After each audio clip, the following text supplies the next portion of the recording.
Hello बच्चों, academic ज्ञान with Saurabh sir YouTube channel पर आपका फिर से हार्दिक स्वागत और अभिनंदन है। आज हम बात करेंगे क्लास 8 का चैप्टर नंबर 12 जो कि चल रहा था हमारा, जिसमें अपन लाइटनिंग तक देख चुके थे, क्योंकि इस चैप्टर का नाम है सम नेचुरल फेनोमेनास, कुछ प्राकृतिक घटनाएं, जिनमें दो ही इवेंट्स अपन पढ़ने वाले हैं।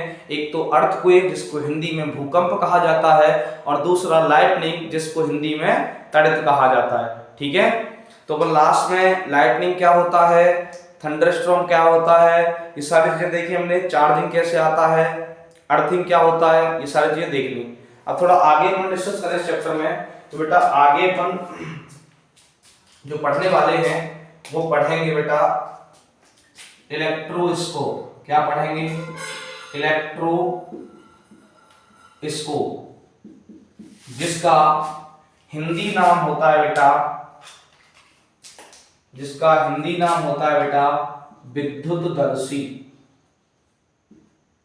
विद्युतदर्शी।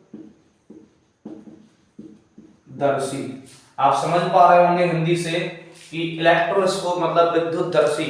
तो एक ऐसा उपकरण जो विद्युत को क्या कर लेता है, डिटेक्ट कर लेता है, वो क्या कहलाता है? विद्युतदर्शी। दर्शी मतलब देखने वाला, विद्युत मतलब विद्युत को। अब विद्युत को देखता तो नहीं है, देखने का मतलब यहाँ कैच करना, डिटेक्ट करना, पहचानना। तो ऐसा उपकरण जो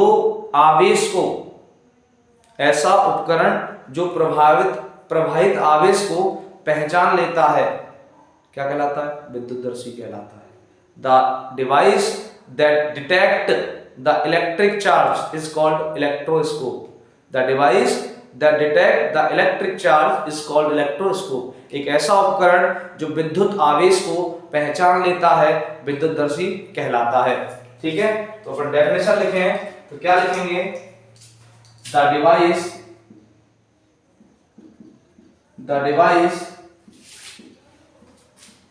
that detect the electric charge the electric charge is called electroscope। The device that detect electric charge is called electroscope। एक ऐसा उपकरण जो इलेक्ट्रिक चार्ज को डिटेक्ट करता है वो इलेक्ट्रोस्कोप बोला जाता है। हिंदी में क्या लिखेंगे बेटा? हिंदी में अपन लिखेंगे ऐसा उपकरण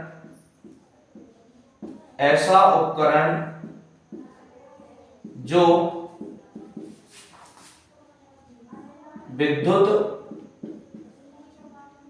धारा या आवेश को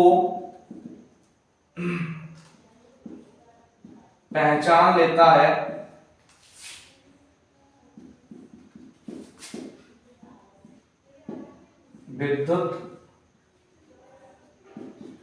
विद्युतदर्शी कहलाता है। एक ऐसा उपकरण जो विद्युत धारा को या आवेश को पहचान लेता है, विद्युतदर्शी कहलाता है। The device that detect the electric charge is called electroscope.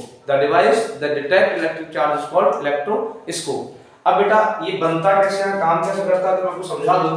देखो करना क्या है कि अपन ने एक सिलिंड्रिकल वेसल लिया। ठीक है, क्या लिया? एक सिलिंड्रिकल वेसल लिया।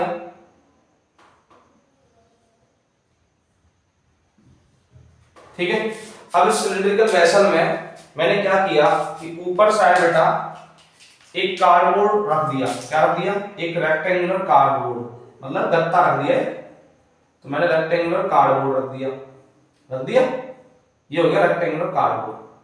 ठीक है, अब बेटा इसमें मैंने एक जे शेप, कौन से जे शेप, एक कंडक्टर वाली रॉड लगा दी। होल किया इसमें और होल करके जे शेप कंडक्टर वाली रॉड लगा दी। ठीक है, एक होल किया और मान लो आयरन की पतली रॉड लगा दी। किसकी? आयरन की लगा दी। इस कार्डबोर्ड में मैंने होल किया, होल करके मैंने जे शेप आयरन रॉड लगा दी। अब आयरन रॉड लगाने के बाद मैंने बेटा इस जे शेप वाली आयरन रॉड में 2 स्ट्रिप बेटा सिल्वर की लगा दी। किसकी लगा दी? सिल्वर या एल्यूमिनियम की लगा सकते हो, ठीक है। 2 स्ट्रिप मैंने सिल्वर या एल्यूमिनियम की लगा दी,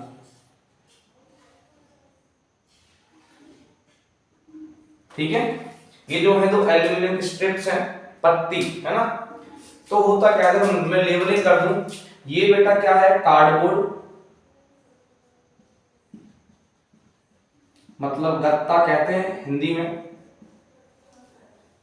ये बेटा एक ग्लास बेल जार है, ग्लास बीकर कह लो भले ही आप, बीकर मतलब कांच का बर्तन है, ठीक है, ग्लास बीकर है। उसके बाद ये जो है बेटा, ये जो है वो आयरन रॉड है, लोहा छड़, ठीक है। और बेटा ये जो है ये दोनों की दोनों क्या है? एल्यूमिनियम या एल कहते हो आप, एल्यूमिनियम स्ट्रिप्स हैं, मतलब एल की पट्टी, एल पट्टी, ठीक है। पत्ती कह लो, पट्टी कह लो। अब सुने, होता क्या है, ये बेटा सिंपल इलेक्ट्रोस्कोप का डायग्राम है कि अपन ने ग्लास का बीकर लिया, उस बीकर के ऊपर एक कार्डबोर्ड रखा, कार्डबोर्ड में होल करा और होल करके जे शेप क्या लगा दी? आयरन की रॉड लगा दी, ठीक है। और आप जानते हैं कि आयरन इज अ कंडक्टर, ठीक है। तो उसके बाद मैंने इस आयरन रॉड में जो मैंने जे शेप में मोड़ी है, इसमें 2 एल्यूमिनियम की स्ट्रिप लगा दी। आप गोल्ड की लगा सकते हो, सिल्वर की लगा सकते हो, ठीक है। तो एल्यूमिनियम की स्ट्रिप लगा दी क्योंकि ये गुड कंडक्टर होते हैं। अब जैसे ही कोई भी चीज, जैसे मान लो ये जो है, ये रेड मार्कर जो है, वो मान लो एक चार्ज ऑब्जेक्ट है, मतलब इसमें कुछ ना कुछ चार्ज है ना। इसको इलेक्ट्रिक सेल मान लो, बैटरी मान लो, कुछ भी मान लो। अब इस चार्ज ऑब्जेक्ट को जब मैं इस कार्डबोर्ड के ऊपर जो ये निकला हुआ है ना आयरन रॉड, यहां टच कराऊंगा, इस रेड वाले डॉट पर जब मैं टच कराऊंगा, तो टच कराने के बाद बेटा एल्यूमिनियम स्ट्रिप्स में क्या होगा? वाइब्रेशन पैदा होगा। क्या पैदा होगा? वाइब्रेशन। और उस वाइब्रेशन से अपन को पता चलेगा कि इस ऑब्जेक्ट में, इस रेड वाले मार्कर में क्या है? चार्ज है। तो एक ऐसा डिवाइस जो चार्ज को डिटेक्ट करता है, उसको इलेक्ट्रोस्कोप कहते हैं। बनाया कैसे? मैंने एक ग्लास बीकर लिया, उस बीकर के ऊपर एक कार्डबोर्ड रखा और कार्डबोर्ड में मैंने बेटा जे शेप आयरन रॉड डाली, उसमें 2 एल्यूमिनियम की स्ट्रिप्स डाली, 2 एल्यूमिनियम पत्ती लगाई। अब जब भी मैं चार्ज ऑब्जेक्ट को यहां रखूंगा, इस आयरन रॉड पर रखूंगा, तो इस चार्ज ऑब्जेक्ट को बेटा जैसे ही मैंने इस आयरन रॉड पर रखा जो कार्डबोर्ड में निकला हुआ है, तो बेटा ये एल्यूमिनियम स्ट्रिप्स में क्या होगा? वाइब्रेशन पैदा होगा। और उस वाइब्रेशन से क्या नोटिफिकेशन मिलेगा कि इस ऑब्जेक्ट में जो मैंने रेड वाला मार्कर टच करा था उसमें क्या है? चार्ज है। तो ऐसा डिवाइस जो चार्ज को डिटेक्ट करने के काम आता है, उसको इलेक्ट्रोस्कोप कहा जाता है। क्या कहा जाता है? इलेक्ट्रोस्कोप, ठीक है। ये बनाया कैसे मैं समझा रहा हूं, ये काम कैसे करता है। पहले इसका फंक्शन लिखूं कि इलेक्ट्रोस्कोप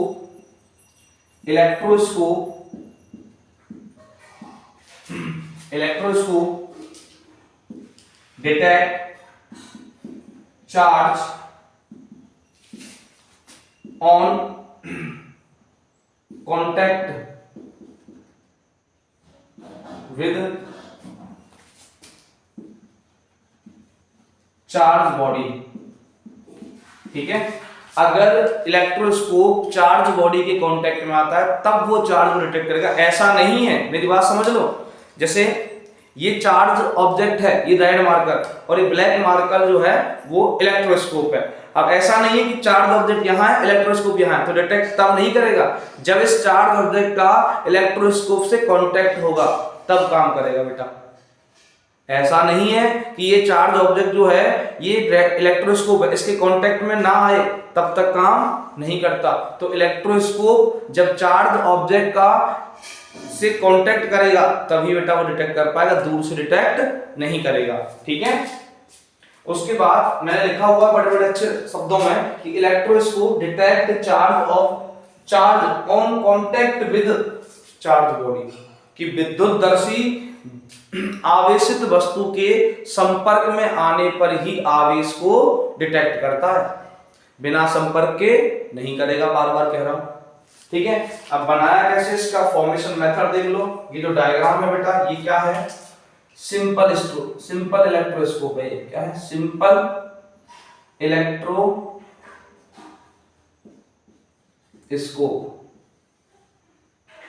ठीक है, सामान्य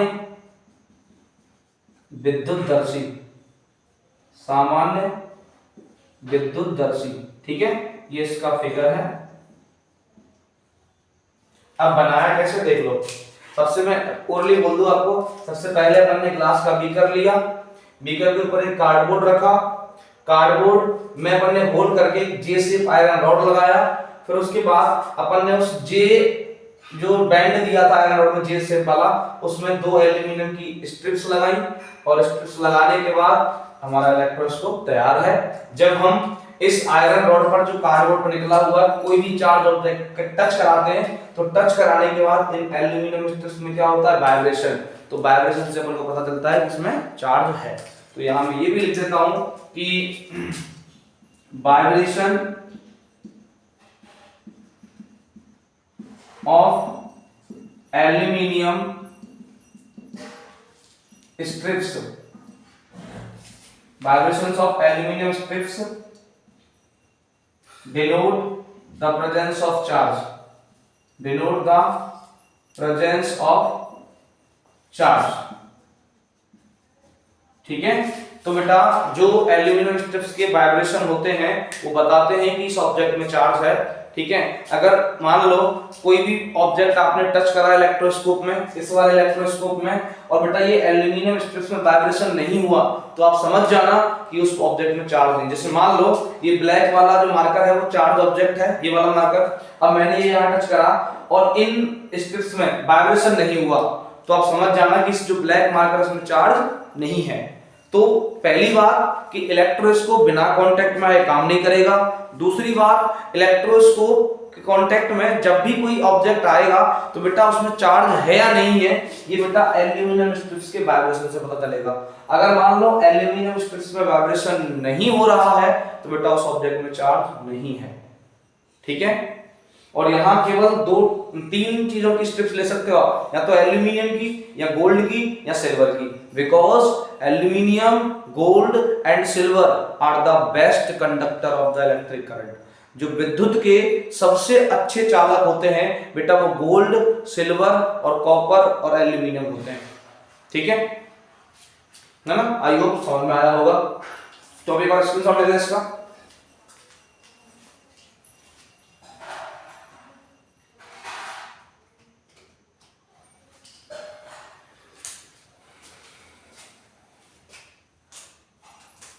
ठीक है, आगे देखें।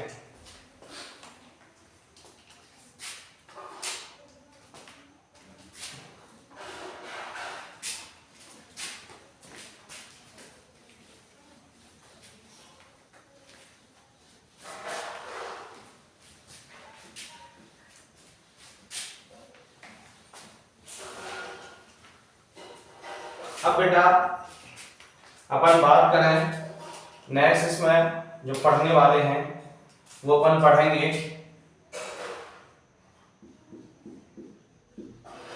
स्ट्रक्चर ऑफ अर्थ। हिंदी में कहें बेटा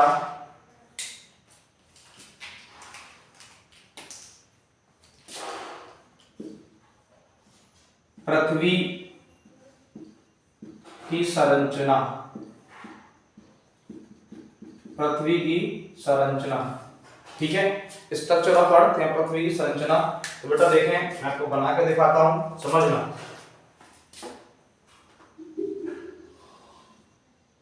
ये बेटा अर्थ है।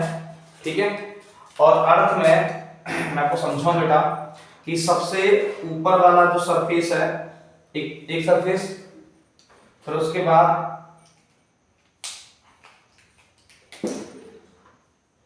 चलो मैं सुनाता हूं, दूसरा पैड सुना। ये दूसरा सरफेस और तीसरा सरफेस, इसमें मैं बेटा नीचे 2 पार्ट कर रहा हूं।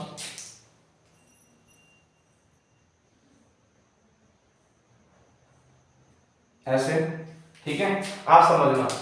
मैं लेबलिंग लगा दूं। ये बेटा ऊपर वाला सरफेस जो होता है उसको क्रस्ट कहते हैं, ठीक है। ये बीच वाला सरफेस जो होता है उसको मेंटल कहते हैं, और तीसरे वाला जो कंप्लीट है, ये वाला जो तीसरे वाला कंप्लीट है बेटा, इस तीसरे वाले का नाम होता है बेटा कोर। क्या होता है? कोर, ठीक है। जिसमें बेसिकली दो पार्ट बनते हैं बेटा, एक तो ये वाला पार्ट, इसको कहते हैं इनर कोर, एक ये वाला पार्ट बेटा जिसको कहते हैं आउटर कोर। क्या कहते हैं? Outer core. तो अर्थ के स्ट्रक्चर में बेसिकली कितने पार्ट आए? पहला सबसे अपर पार्ट क्रस्ट होता है, उसके जस्ट नीचे वाला पार्ट मेंटल होता है, उसके जस्ट नीचे वाला पार्ट कोर होता है। और कोर में बेटा दो पार्ट आते हैं। कोर में दो पार्ट कौन कौन से आते हैं? एक तो आता है आपका इनर कोर और दूसरा आता है आउटर कोर, ठीक है। तो there are basically three parts of earth structure. First is crust, second is mantle, third is core. पहला क्रस्ट, दूसरा मेंटल, तीसरा कोर, ठीक है। उसका लिखें कैसे बेटा? देखो लिखता हूं मैं, ध्यान देना। There are three parts of earth, ठीक है। पृथ्वी के मुख्यतः तीन भाग होते हैं। कौन कौन से? Number 1 crust, number 2 mental, number 3 core, ठीक है। And further core is divided into two parts, inner core और आउटर कोर, ठीक है। इनको बेटा हिंदी नाम में ठीक से याद नहीं कर पा रहा हूं, तो मैं हिंदी नाम लिख भी नहीं रहा हूं, आप देख लेना कि क्रस्ट का हिंदी नाम क्या होता है, ठीक है। मेंटल का क्या होता है, कोर का क्या होता है, ठीक है। तो बेसिकली थ्री पार्ट्स होते हैं अर्थ स्ट्रक्चर के, क्रस्ट, मेंटल एंड कोर। और कोर में दो पार्ट्स में डिवाइड है, इनर कोर और आउटर कोर, ठीक है। उसके बाद बेटा इसमें बेसिकली ये अर्थ का स्ट्रक्चर है, ये डायग्राम किसका है, फिगर है ये किसका, structure of earth, structure of earth, पृथ्वी की संरचना है बेटा ये बना लेना ऐसे। अब इसमें मैं आपको बता दूं बेटा, जो टेम्परेचर हाई होता है वो बेटा इसका होता है हाई टेम्परेचर, मेंटल का होता है हाई टेम्परेचर। उच्च तापमान मेंटल वाले सतह का होता है, तो ये मैं लिख देता हूं, टेम्परेचर तापमान, टेम्परेचर सिंबल बेटा ट्रायंगल होता है, इज हाईएस्ट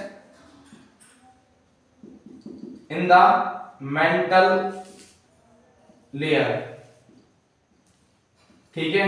मेंटल वाली सतह में तापमान अधिकतम होता है, ठीक है। उसके बाद कोर दो पार्ट में है, ये याद रखना, आप एक बार स्क्रीनशॉट ले लें।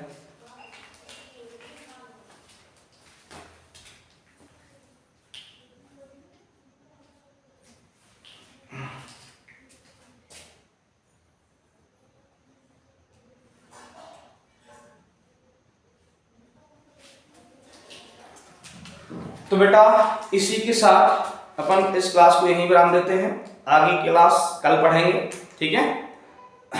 आप लोग सभी स्वस्थ रहें, मस्त रहें, पढ़ते रहें, थोड़ा थोड़ा करके अपन पढ़ेंगे और डेली पढ़ेंगे, है ना। तो देखें बेटा, जाते जाते 4 लाइनें सुनना और गौर फरमाना। राह संघर्ष की जो चलता है, राह संघर्ष की जो चलता है वो ही संसार को बदलता है। राह संघर्ष की जो चलता है वही संसार को बदलता है। जिसने रातों से जंग जीती है, जिसने रातों से जंग जीती है, सुबह सूर्य बनकर वही चमकता है।